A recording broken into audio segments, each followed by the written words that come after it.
So the Illumin, the sun's movement through the zodiac, meaning various star constellations, is a means they use to explain and predict events on Earth. The Christian Bible even states, in the Genesis account, the celestial objects in the sky would act as signs. The Bible's book of Genesis states, "And God said, Let there be lights in the firmament of the heaven to divide the day from the night, and let them be for signs."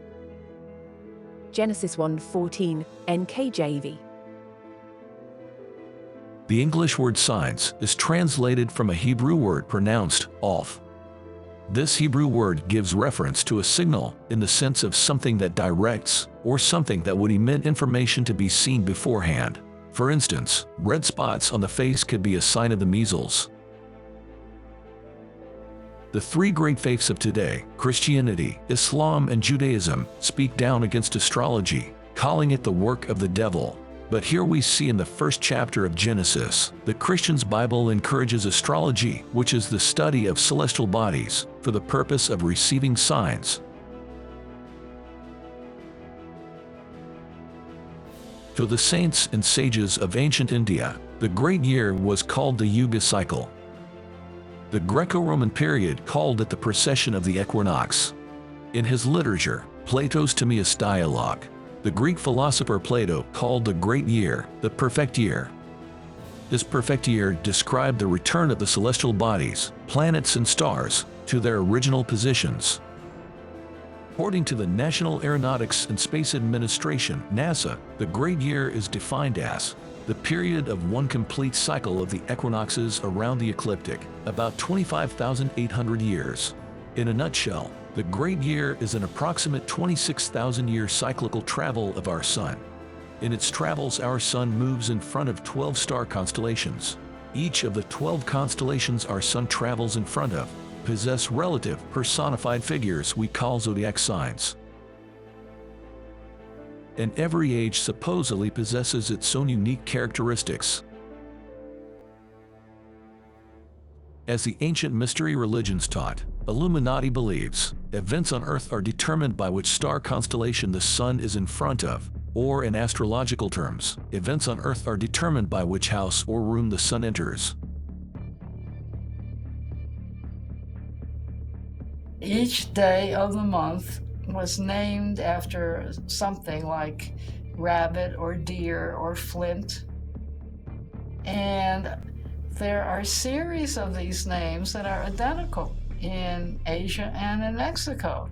Not just the names, but they follow the same series. All the great ancient cultures created calendars in similar fashion to one another in order to track the movements of the Sun through the great year. The Greeks' Iron Age, ancient India's Kali Yuga, and ancient Egypt's Aries Pisces ages, that is, the ages from mid-Aries to mid-Pisces, was all considered to be the darkest times for modern human civilization. What the Greeks called the Golden Age is what ancient India termed the Satya Yuga, and what ancient Egypt considered being the ages from Libra to Virgo. These were all measured to be the brightest times for modern human civilization. The right side of the great year calendar speak of a descending, whereas the left side speak of an ascension. Thus, the highs and lows of the calendar speak of high ages of enlightenment and low ages of ignorance. In a nutshell, the great year zodiac calendar acted as a giant clock of the ages. Esoteric philosophy says during the time of the Golden Age, some 12,000 years ago, those ancient cultures did not preserve written text like today's Torah, Bible, and Quran, but rather built monuments like the Sphinx and the Great Pyramids with mathematical precision, using a universal language which can only be deciphered when humanity leaves the dark age we are currently in and enter back from whence we came, which is the Golden Age of Light.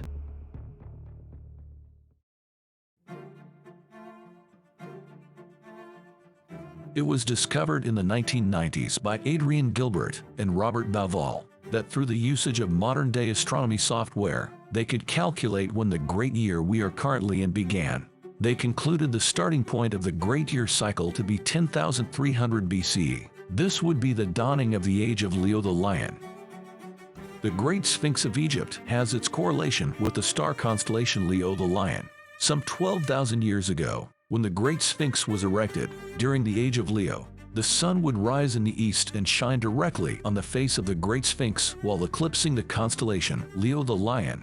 Through computer software, Adrian Gilbert and Robert Bauval were able to rewind the skies back and find the Great Pyramids of Giza Plateau are direct reflections of the three stars of Orion's belt.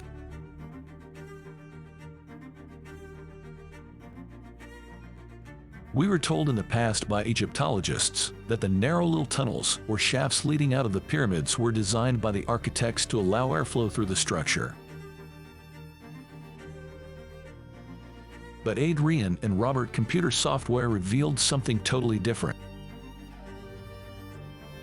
By rewinding the skies back 12,000 years, they found those narrow shafts pointed directly at the three stars of Orion's belt.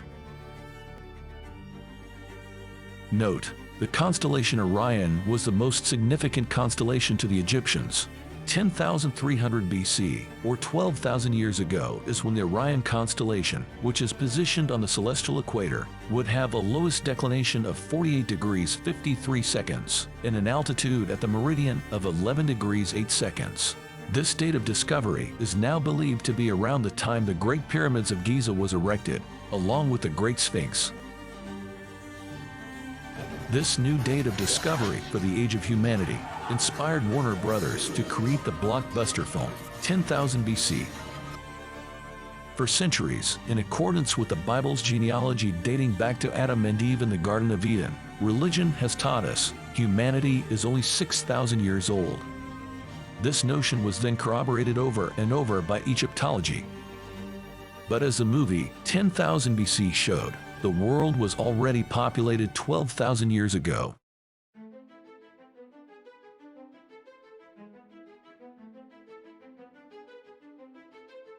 In reference to celestial bodies of the cosmos acting as signs that would shed light on upcoming events, let's take a look at an old pagan celebration termed the winter solstice.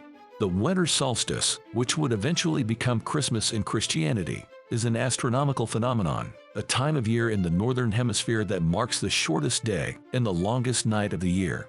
In a nutshell, it points as a sign when the sun's daily maximum elevation in the sky is at its lowest.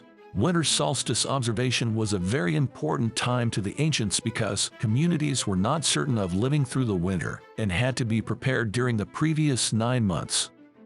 Starvation was common in the northern hemisphere during the first months of the winter, January through April. Therefore, our ancient ancestors would give midwinter festivals, feast celebrations full of food and drink before deep winter began.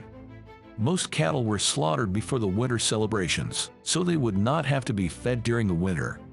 Thus, it was almost the only time of the year when a supply of fresh meat was available. The majority of wine and beer made during the year was finally fermented and ready for drink at this time as well. Although the winter solstice truly begins on December 22nd, since the times of the Romanized calendar, the winter solstice is said to begin on the eve of December 21st.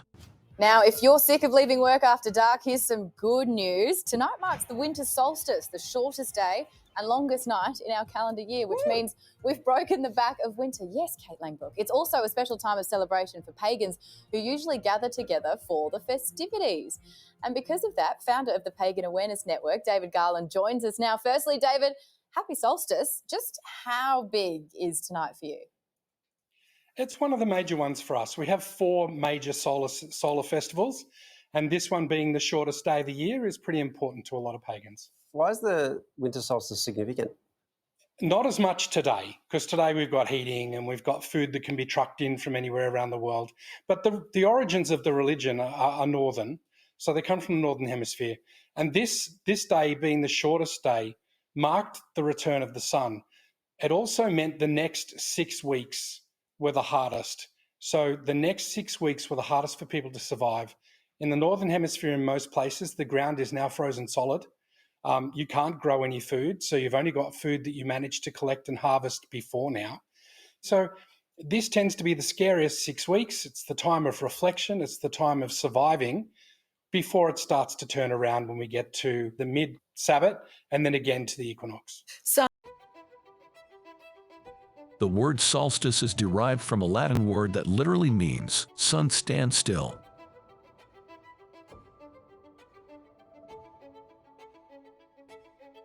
During the last 6 months of the year, the sun inclines more and more every day in the northern sky, resulting in shorter days, longer nights, colder weather, and the death of crops.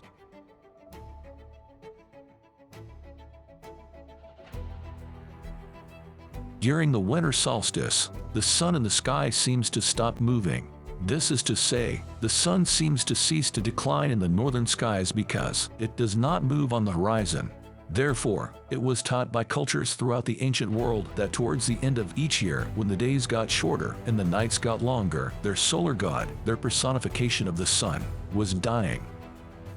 Throughout autumn, as winter approached, it was taught by the ancients that the sun was dying, that the sun would die on December 22nd, and that the sun would be dead for 3 days. That is December 22nd, December 23rd, and December 24th. Then the sun, the solar god, would be born again on December 25th.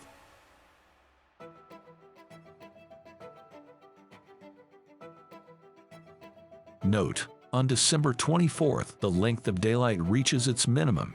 December 24th is the shortest day and the longest night of the year in the northern hemisphere, and on December 25th the sun begins its ascent back into the northern sky, bringing longer days and eventually the growth of crops and warmth. This is why December 25th was known to the ancients as the birth of the Son of God. In ancient Egypt it was the birth of the Egyptian solar god Horus. In Rome, it was the birth of the Persian solar god Mithra.